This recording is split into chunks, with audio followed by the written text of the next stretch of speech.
Panorama group, जो सोचता है वो करता है। आपके अपने सपनों का आशियाना। बिहार में विधानसभा चुनाव अब खत्म हो चुके हैं। सरकार का भी गठन हो गया है। अब बारी है पश्चिम बंगाल की। पश्चिम बंगाल में आगामी 2026 विधानसभा चुनाव की तैयारियों के बीच विधानसभा में नेता प्रतिपक्ष और बीजेपी के कदावर नेता शुवेंदु अधिकारी ने राज्य की जनसांख्यिकी यानी डेमोग्राफी को संतुलित करने और मतदाता सूची को शुद्ध करने के लिए एक महत्वपूर्ण आह्वान किया है।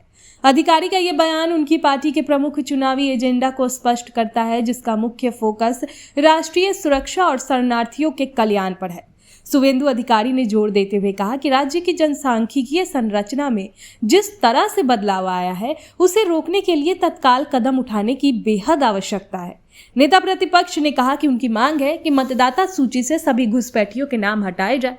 उनका मानना है कि ये कदम राज्य की सुरक्षा और यहाँ के मूल निवासियों के अधिकारियों की रक्षा के लिए अत्यंत आवश्यक है। इस पहल के माध्यम से वो ये सुनिश्चित करना चाहते हैं कि केवल वैध नागरिक ही राज्य की लोकतांत्रिक प्रक्रिया में भाग ले। इसके साथ ही शुवेंदु अधिकारी ने हिंदू शरणार्थियों को लेकर भी एक बड़ा बयान दिया है। उन्होंने हिंदू शरणार्थियों के अधिकारों पर विशेष जोर दिया। उन्होंने मांग की है कि जिस हिंदू लोगों ने पड़ोसी देशों से आकर भारत में शरण ली है, उनके नाम वोटर लिस्ट में शामिल करने के लिए तेज और प्रभावी कार्रवाई की जानी चाहिए। ये पहल नागरिकता संशोधन अधिनियम CAA के तहत उन्हें नागरिकता और सम्मानजनक जीवन प्रदान करने की भी बीजेपी की प्रतिबद्धता को दर्शाती है और उनकी मांग में ये दिखता है।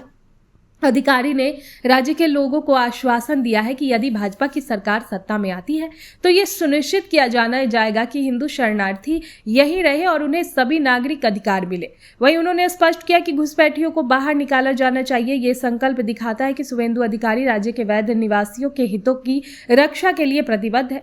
शुवेंदु अधिकारी का अब ये बयान न केवल उनकी पार्टी के राष्ट्रवादी रुख को मजबूत देता है, बल्कि ये भी दर्शाता है कि वे बंगाल की जनता के बीच सुरक्षा, पहचान और न्याय के मुद्दों को प्रमुखता से उठा रहे हैं। उनके इस बयान को मतदाता सूची में पारदर्शिता लाने और वास्तविक शरणार्थियों को सम्मान दिलाने की दिशा में एक सकारात्मक और साहसी कदम के रूप में देखा जा रहा है। 2026 के चुनाव में ये मुद्दा राज्य के राजनीतिक विमर्श में केंद्रीय भूमिका निभाएगा। वहीं आपको बता दें कि अक्सर शुवेंदु अधिकारी अपने बयानों के वजह से जाने जाते हैं बीजेपी नेता।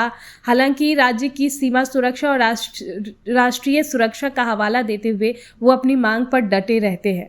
कई बार उनके बयानों पर सवाल भी उठाया जाता है। आपके सपनों को हमने सजाया है, ई होम्स पैनोरमा को हमने बनाया है। ई होम्स मेरा एक सपना था जिसपे मैं पिछले 4 साल से काम कर रहा था। हमने जो बनाया है वो सबने है माना। ई होम्स पैनोरमा में हो आपका भी आशियाना।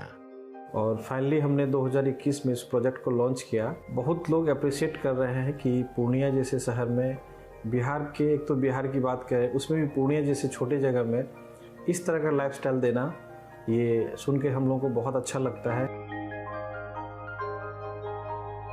ई होम्स में हमने कुछ और भी किया है, जैसे हम जिस जगह में रह रहे हैं हमारे फैमिली सिक्योर हो, उनको सिक्योरिटी का ध्यान में रखा है।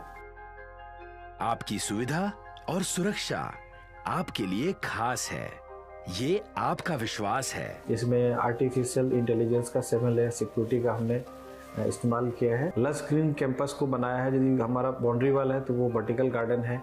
ये जितनी भी फैसिलिटी होता है एक इंटरनेशनल टाउनशिप में ई होम्स है, ये हम लोग विश्वास नहीं कर पा रहे हैं। जो भी हमारे मित्र, दोस्त या जो भी हमारे बाहर के बाहर आते हैं तो हम लोगों को बहुत अच्छा सुनने को मिलता है और बहुत अच्छा क्रेडिट मिल रहा है। वो सारा हमने सिर्फ एक बिल्डिंग नहीं बनाया, हमें एक बहुत अच्छा लाइफस्टाइल दिया ई होम्स में, और मेरा एक सपना था जिसको मैं आज फुलफिल होते हुए देख पा रहा हूँ। ये आपका आवास है। ई होम्स पैनोरमा में अब आपका निवास है। E Homes Panorama, luxurious lifestyle redefined. Panorama group, जो सोचता है वो करता है। अगर ये वीडियो पसंद आई और वह बिहार के राजनीति और बिहारियत से सरोकार रखेनी तो सब्सक्राइब बटन दबा के चैनल के सब्सक्राइब कर ली। ओजे एगो घंटी बा, ओकरा बटन दबा देला से कुल सटीक और मारक खबर रुआ मुफ्त में मिल जाई। अगर रुआ पत्रकारिता के हमनी के नया प्रयोग में सहयोग कर चाहतानी तो ज्वाइन बटन दबा दी। पेटीएम नंबर नोट कर ली 9386